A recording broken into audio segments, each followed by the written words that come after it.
जी are Verma, सह आचार्य समाजशास्त्र, SRP government college Bandikui. आज हम बीए भाग तृतीय के प्रथम प्रश्न पत्र समाजशास्त्रीय चिंतन के महत्वपूर्ण प्रश्न इमाइल दुर्खाइम का समाजशास्त्र में योगदान या दुर्खाइम का पद्धति शास्त्र एवं सामाजिक तथ्य की अवधारणा पर विस्तृत चर्चा करने जा रहे हैं। इमाइल दुर्खाइम को समाजशास्त्र का उत्तराधिकारी के रूप में जाना जा सकता है। दुर्खाइम का जन्म 15 अप्रैल सन 1858 में फ्रांस के एपिनल नामक नगर के अंतर्गत हुआ था। दुर्खाइम ने अपनी शिक्षा फ्रांस के अंतर्गत प्रारंभ करके उच्च शिक्षा प्राप्त करने के लिए ये फ्रांस छोड़कर जर्मनी चले गए। वहाँ पर इन्होंने दर्शन शास्त्र, अर्थशास्त्र आदि का गहन अध्ययन किया और अध्ययन करने के पश्चात इन्हें प्रोफेसर के पद पर नियुक्त हो गए थे। यदि हम इमाइल दुर्खाइम के जीवन पर चर्चा करें तो इसकी महत्वपूर्ण कृतियों को समझना महत्वपूर्ण आवश्यक है। इमाइल दुर्खाइम ने सन 1893 में अपनी महत्वपूर्ण पुस्तक समाज में श्रम विभाजन पर डॉक्टरेट की उपाधि प्राप्त की थी और डॉक्टरेट का उपाधि का महत्वपूर्ण विषय the division of labour in society रखा गया। इस पुस्तक के अंतर्गत इमाइल दुर्खाइम ने श्रम विभाजन के प्रकार्य, श्रम विभाजन के कारण और श्रम विभाजन के स्वरूप आदि पर महत्वपूर्ण चर्चा करने का प्रयास किया गया है। दूसरी महत्वपूर्ण पुस्तक समाजशास्त्रीय पद्धति के नियम। इस पुस्तक का प्रकाशन इमाइल दुर्खाइम ने सन 1895 के अंतर्गत किया। इस पुस्तक के अंतर्गत उन्होंने यह दर्शाने का प्रयास किया है कि जिस प्रकार से अन्य विज्ञान, रसायन शास्त्र, भूगर्भ शास्त्र, दर्शन शास्त्र या फिलॉसफी व गणित शास्त्र आदि के अंतर्गत विभिन्न प्रकार की वैज्ञानिक पद्धतियों को प्रयोग में लिया जा सकता है, ठीक उसी प्रकार समाजशास्त्र के अध्ययन के अंतर्गत भी वैज्ञानिक पद्धतियों को प्रयोग में लिया जा सकता है और लेना चाहिए। इसके साथ साथ सामाजिक घटनाओं का अध्ययन भी वस्तुपरकता के आधार पर किया जाना चाहिए। इमाइल दुर्खाइम की तीसरी महत्वपूर्ण पुस्तक आत्महत्या, सुसाइड, सन 1897 के अंतर्गत प्रकाशित की गई थी। इस पुस्तक के अंतर्गत उन्होंने आत्महत्या के प्रकार एवं आत्महत्या क्यों की जाती है आदि विषयों पर विस्तृत चर्चा करने का प्रयास किया है। दुर्खाइम कहता है कि कोई भी मनुष्य मरना नहीं चाहता, समाज ही एक ऐसा महत्वपूर्ण कारक है जिसके माध्यम से व्यक्ति आत्महत्या करने के लिए प्रेरित होता है। अर्थात उन्होंने आत्महत्या को 3 प्रकार से अभिव्यक्त करने का प्रयास किया है: अहमवादी आत्महत्या, परार्थवादी आत्महत्या एवं विसंगतात्मक आत्महत्या। इस प्रकार से इमाइल दुर्खाइम ने तीसरी महत्वपूर्ण पुस्तक लियो सुसाइड या आत्महत्या पर महत्वपूर्ण चर्चा करने का प्रयास किया गया है। दुर्खाइम की चौथी महत्वपूर्ण पुस्तक धार्मिक जीवन के प्रारंभिक स्वरूप। इस पुस्तक का प्रकाशन इमाइल दुर्खाइम ने सन 1912 के अंतर्गत किया और दुर्खाइम ने कहा कि धर्म एक महत्वपूर्ण कारक है जो समाज के अंतर्गत सामाजिक स्थिति को दिखाने का प्रयास करता है। उन्होंने कहा कि धर्म सामान्यतः पवित्रता एवं अपवित्रता के मध्य संबंधों की एक व्यवस्था है। जिन वस्तुओं को व्यक्ति पवित्र मानता है उनके प्रति नतमस्तक होने का प्रयास करता है तथा जिन वस्तुओं को पवित्र नहीं मानता है उनको सामान्यतः वह छोड़ने का प्रयास करता है। आपने सर्वप्रथम ऑस्ट्रेलिया की अरुंडा जनजाति के अंतर्गत धार्मिक स्थिति को समझाने का प्रयास किया, जिसके अंतर्गत उन्होंने टोटमवाद को विशेष महत्व प्रदान किया।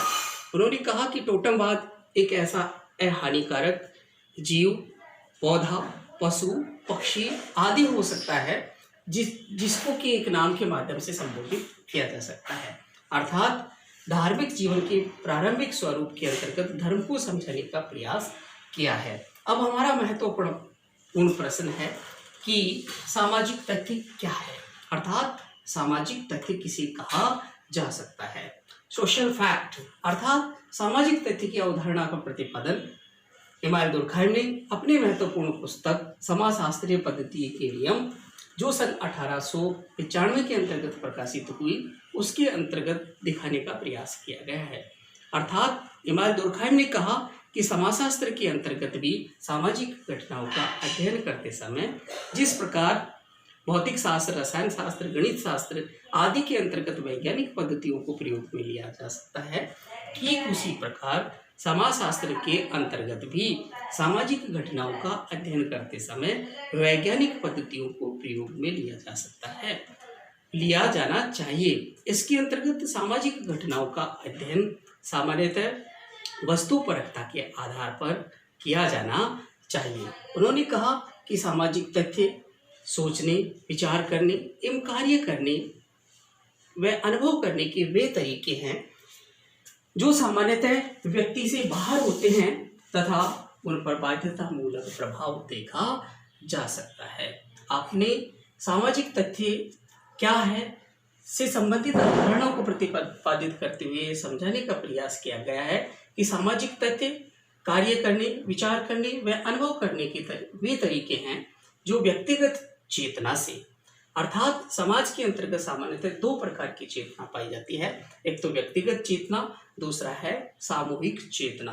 व्यक्तिगत चेतना से अलग हटकर जब व्यक्ति विभिन्न प्रकार के विचार, नियम आदि पर कार्य करता है तो सामान्यतः उससे सामाजिक तथ्य की श्रेणी के अंतर्गत माना जा सकता है।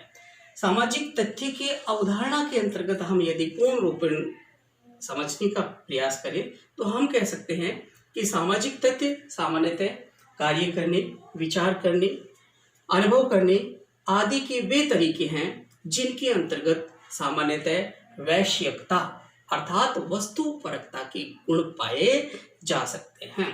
वस्तुपरकता से अभिप्राय यह है कि वह अध्ययन के लिए सामान्यतः व्यक्ति के व्यवहारों से हटकर, अर्थात घटना जिस रूप में घटित हुई है उसका उसी आधार पर अध्ययन करने का प्रयास किया जा सकता है।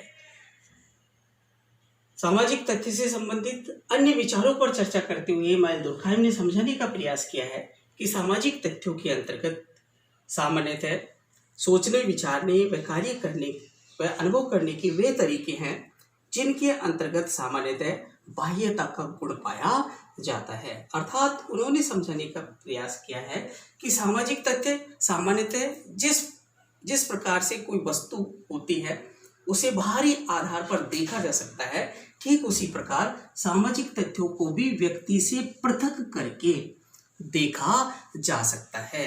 उन्होंने समझाने का प्रयास किया है कि जिस प्रकार से बंदूक से निकली हुई गोली सामान्यतः बंदूक से बाहर होती है, ठीक उसी प्रकार समाजशास्त्र के अंतर्गत भी सामाजिक तथ्य सामान्यतः व्यक्ति से बाहर देखे जा सकते हैं। इसके साथ साथ इमानुएल दुर्कheim ने सामाजिक तथ्यों से संबंधित अपनी महत्वपूर्ण अवधारणा के अंतर्गत समझाने का प्रयास किया है कि सामाजिक तथ्य कार्य करने, विचार करने व अनुभव करने के वह तरीके हैं जिनके अंतर्गत सामान्यतः बाध्यता मूलक प्रभाव देखा जा सकता है। अर्थात सामाजिक तथ्य सामान्यतः व्यक्ति से बाहर होते हैं और बाहर होने पर सामान्यतः उन पर दूसरे व्यक्तियों का दबाव देखा जा सकता है आदि के माध्यम से सामाजिक तथ्यों की अवधारणा को पूर्ण रूप में समझा जा सकता है। सामाजिक तथ्य की अन्य विशेषताओं के अंतर्गत हम देखें तो हम कह सकते हैं कि सामाजिक तथ्य सार्वभौमिक होते हैं, अर्थात इन पर किसी व्यक्ति विशेष का, किसी समूह या समुदाय विशेष का पूर्ण रूपेण दबाव नहीं देखा जा सकता है और ये संकुचित दायरे के अंतर्गत सीमित नहीं होते हैं। यह पूर्ण रूपेण सार्वभौमिक आधार पर देखे जा सकते हैं, अर्थात सामाजिक तथ्य सार्वभौमिक होते हैं। यदि हम सामाजिक तथ्यों की अन्य विशेषताओं पर चर्चा करें तो हम कह सकते हैं कि सामाजिक तथ्य व्यक्ति विशेष के नहीं होते हैं, अर्थात वो सामाजिक तथ्य सामाजिक होते हैं, अर्थात सभी व्यक्तियों के देखे जा सकते हैं। सामाजिक तथ्य सामान्यतः व्यक्ति को उसके जन्म के आधार पर प्राप्त नहीं हो पाते हैं। सामान्यतः जिस प्रकार से माता पिता से हमें अपना शरीर प्राप्त होता है, परंतु सोशल फैक्ट हमें अपने पूर्वजों के माध्यम से प्राप्त नहीं होते हैं। अर्थात सामाजिक तथ्य सामान्यतः सीखे जा सकते हैं और सीखकर एक पीढ़ी से दूसरी पीढ़ी को हस्तांतरित करने का प्रयास किया जा सकता है। सामाजिक तथ्यों पर विस्तृत चर्चा करने के पश्चात भी सामान्यतः इसके अंतर्गत कुछ ऐसे तथ्यात्मक रूप उभर कर सामने आते हैं जो समालोचनात्मक स्थिति के अंतर्गत देखे जा सकते हैं। अर्थात विद्वानों ने जहां एक और सामाजिक तथ्यों की विशेषताओं को पूर्ण रूपेण अभिव्यक्त किया है, तो वहीं कुछ सोशल फैक्ट के अंतर्गत अर्थात सामाजिक तथ्यों के अंतर्गत कुछ आलोचनाएं भी मौजूद हैं। अर्थात यहाँ हम देखें कि सामाजिक तथ्य की जो अवधारणा का प्रतिपादन किया है उसमें कुछ भ्रामकता दिखाई देती है। अर्थात विद्वानों ने समझाने का प्रयास किया है कि सोशल फैक्ट के अंतर्गत या सामाजिक तथ्य के अंतर्गत सामान्यतः व्यक्ति तथा सामाजिक तथ्य को पूर्ण रूपेण पृथक करके नहीं देखा जा सकता है। अर्थात जिस प्रकार से भौतिक वस्तुओं के अंतर्गत तो पदार्थ को पूर्ण रूपेण पृथक करके देखा जा सकता है, परंतु व्यक्ति के विचार एवं उनकी भावनाओं को सामान्यतः व्यक्ति से पृथक करके अलग नहीं देखा जा सकता है। सामाजिक तथ्य की आलोचनाओं पर अपन विस्तृत चर्चा करें तो हम कह सकते हैं कि यह विचारधारा पूर्ण रूपेण अवधारणात्मक रूप से भी स्पष्ट नहीं है। अर्थात यहाँ तथ्यों को पूर्ण रूपेण स्पष्ट अभिव्यक्त नहीं करके त्रुटिपूर्ण ढंग से अभिव्यक्त करने का प्रयास किया गया है। सामाजिक तथ्यों को एक और विस्तृत रूप प्रदान नहीं करके इसे सीमित आधार पर भी अभिव्यक्त करने का प्रयास किया गया है, जिसके माध्यम से इसकी अवधारणा बहुत ही कम संकुचित दृष्टिकोण से ही पाई जा सकती है, बल्कि सोशल समाजशास्त्र के अंतर्गत सामाजिक अवधारणा को तथ्यात्मक आधार पर अभिव्यक्त करने में अनेक प्रकार की बाधाएं भी सामने अभिव्यक्त होती हैं। इस प्रकार से इमानुएल दुर्कheim का सामाजिक तथ्य की अवधारणा पर कुछ चर्चाएं हमने की, जिनको विस्तृत आधार पर समझाने का प्रयास किया गया है। Thank you.